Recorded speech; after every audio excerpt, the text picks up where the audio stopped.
The 52-year young senior leader of the Indian National Congress, Rahul Gandhi, has officially completed his trip and will be returning to India soon. No, not from another Bangkok trip, but his well-planned US trip. Every time the disqualified Wayanad MP returns from a foreign country, his supporters hype him as the best prime ministerial candidate.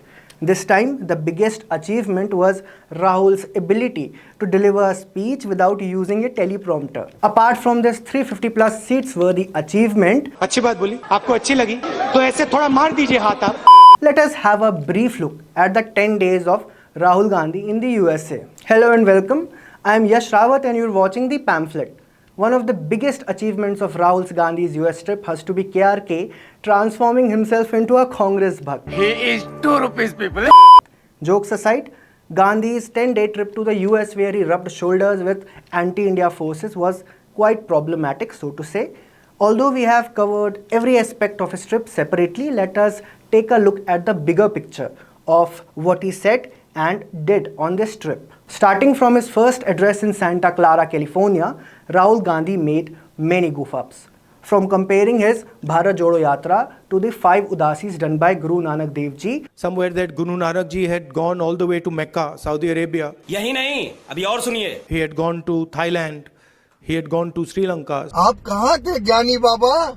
To smiling at Khalistani slogans in his public address, the first meeting appeared more like a pre-screen warning.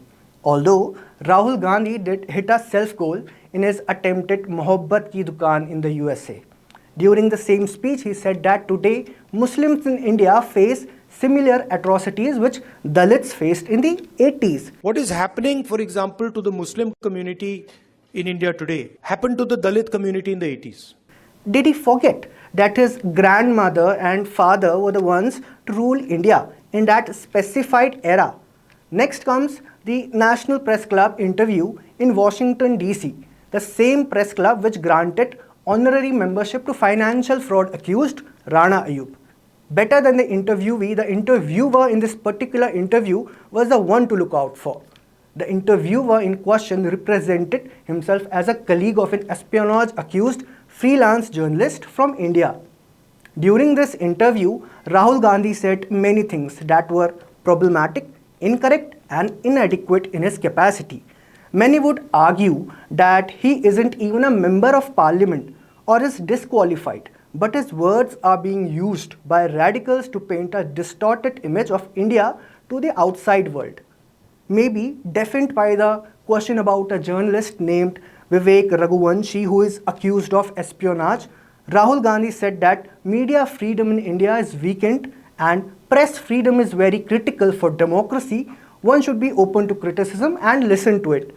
That's the feedback loop that's built democracies.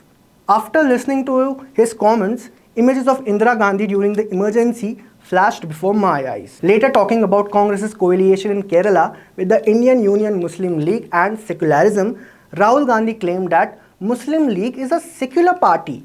Quite sure, Pandit Nehru and Jinnah must be laughing at what was unfolding. The Indian Union Muslim League is a direct descendant of Jinnah's Muslim League, which was a prominent player in the partition, which in turn was religion-based. Remember the two-nation theory which Jinnah propagated, that Hindus and Muslims cannot live together and hence Muslims must have a separate nation.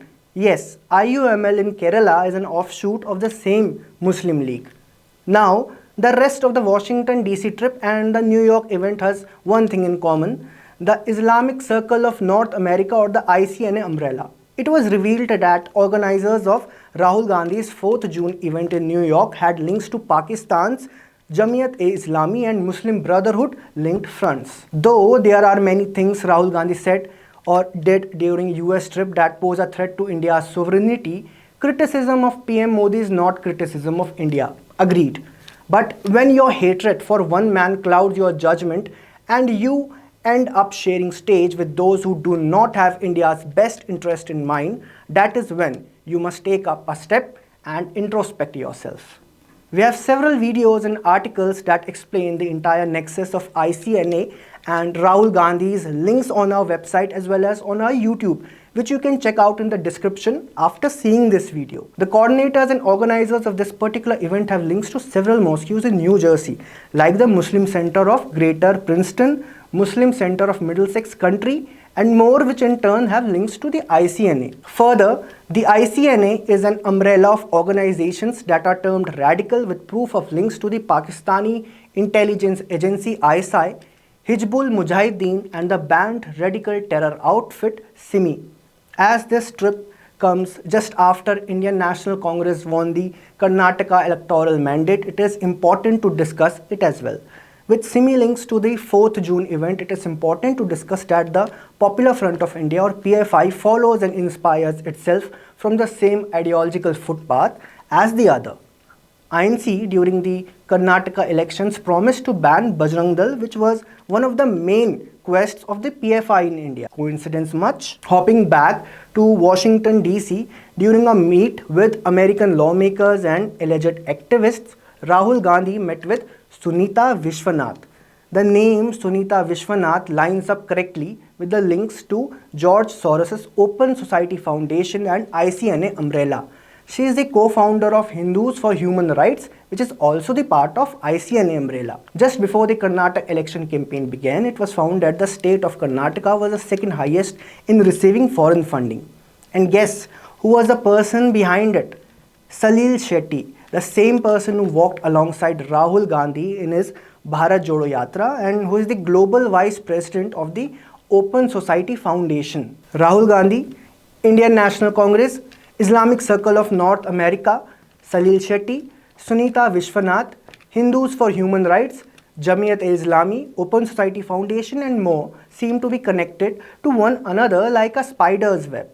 Each of these people seem to have only one agenda: dividing India on the basis of religion, extremism, crying for various phobias, and achieving the union of states theory. Every time Rahul Gandhi flies out of this country, he asks foreign powers to intervene in internal matters, talks about restricted media freedom and problems that cease to exist. Well, this time he termed that all our freedom fighters were NRIs and the freedom struggle started in South India. By this logic, even Mangal Pandey, who led the first war of independence in 1857, was an NRI. What do you think? Let us know in the comment section below.